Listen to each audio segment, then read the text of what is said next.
Hey everyone, welcome back to our channel. In this today's video, I will show you how to delete the D drive on your Windows PC. This can be useful for if you want to free up space or merge it with another drive. Let's get started. Go to the Windows icon, search for disk management.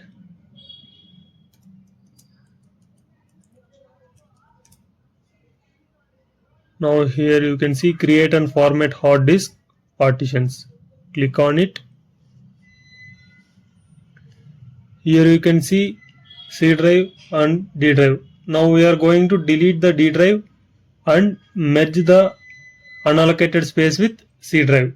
Now right click on D drive, delete volume, click on S,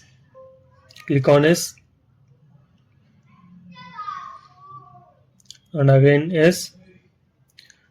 Now the D drive is deleted and the unallocated space is 9.77 GB.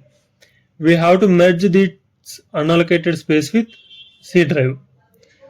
So now right click on C drive, click on extend volume, click on next, again go with next and click on finish, and that's it. You have successfully deleted the D drive in Windows. If you found this video helpful, like, share and subscribe to Manju's Tech Up.